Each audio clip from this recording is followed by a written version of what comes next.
Hey everybody, so sometimes I get asked quite a lot about how I ended up in the profession I ended up in. And so right now I'm a career coach, but most of my career I spent working in site selection and tax credits incentive space. But before that, I had actually gone to law school. I had thought as a young person that I was going to be a lawyer. That's what I wanted to do. I wanted to be a criminal defense lawyer. And then I went to law school, and that changed a little bit. I didn't want to be a criminal defense attorney anymore. I decided I wanted to do personal injury. Came out of law school and did some insurance defense work on the insurance defense side of things. Turns out I did not like it. I did not like practicing law, which is very unfortunate because I had spent 3 years of working very, very hard. I'm not the smartest person in my law school. I had to work very hard for the grades I got, and I had to work very, very hard to pass the bar on my first try. So it was very demoralizing to do all of that work and spend all that money I'm still paying back, to not like what I spent 3 years studying. And so it was really hard. And I was just very fortunate in my own career that I did the insurance defense thing for a while. Didn't like it, loved the litigation aspect of it, loved that so much. I still would love to do more litigation if I ever got the chance. But the problem is that's such a small part of the practice. Most of the time you're writing and dealing with opposing counsel and just doing a whole bunch of other stuff that just was not exciting, was not fun, and it just that the excitement of being in court and making arguments never outweighed all the minutia that I was doing otherwise. And I just was very fortunate. In addition to wanting to be a lawyer my entire life, I had decided when I was in my mid 20s that I wanted to relocate to New York. I had fallen in love with New York City when I went there on a trip and wanted to move there, and that was my goal and my dream to do that. And I made it happen. And one day I pretty much gave away or sold everything that I had when I was living in Minnesota, packed up what was left in my Dodge Intrepid, and drove all the way across the country to New York City in 2007, which was a great time to move to the most expensive city in the world because, of course, we were about to go through the Great Recession. And New York City was one of the cities that experienced that recession the hardest and the earliest. And I was working for a consulting firm that was based in Chicago, and I was traveling every day, Monday through Thursday, sometimes Monday through Friday. The traveling was getting old, and the recession was drying up a lot of the business. A lot of that business was based on commission work, and so if I wasn't able to upsell the additional services, it was hard to make a living. And of course, like I said, I was living in a very expensive city, and I was burning through my savings very quickly. And I was getting to the point where it was close to, not super close, but I was probably 4 to 6 months away from having to possibly go back to Minnesota because I just wasn't going to make it in New York. I wasn't going to be Frank Sinatra.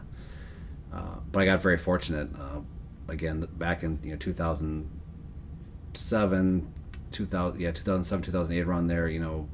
LinkedIn wasn't really a thing. Monster.com was really one of the bigger platforms for looking for jobs, and I had put my resume on Monster.com, and my resume at that time, after I had done the criminal defense work, I had done estate planning work, so I had a lot of experience with like estate taxes, and a lot of my clients also had their own businesses.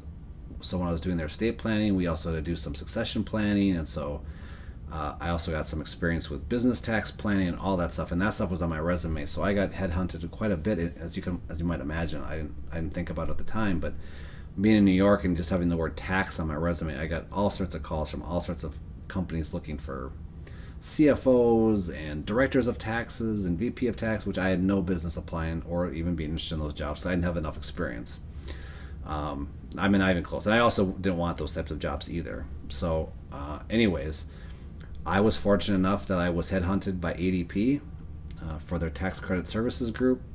At the time, I didn't know what tax credits were. I couldn't have told you what it was before that happened, but I went down there.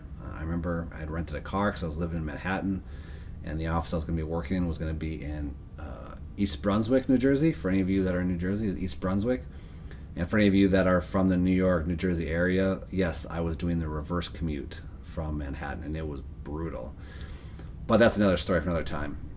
It turns out I was just very fortunate. I had some really great mentors at ADP. Karen Kelly, John Polizano, who I'm connected with on LinkedIn, were very kind to take me under their wing as someone who had no idea what I was doing, but someone who thought he knew what he was doing. And so I'm very grateful for them, as well as Al Pertowski, who was there, Grumpy Al.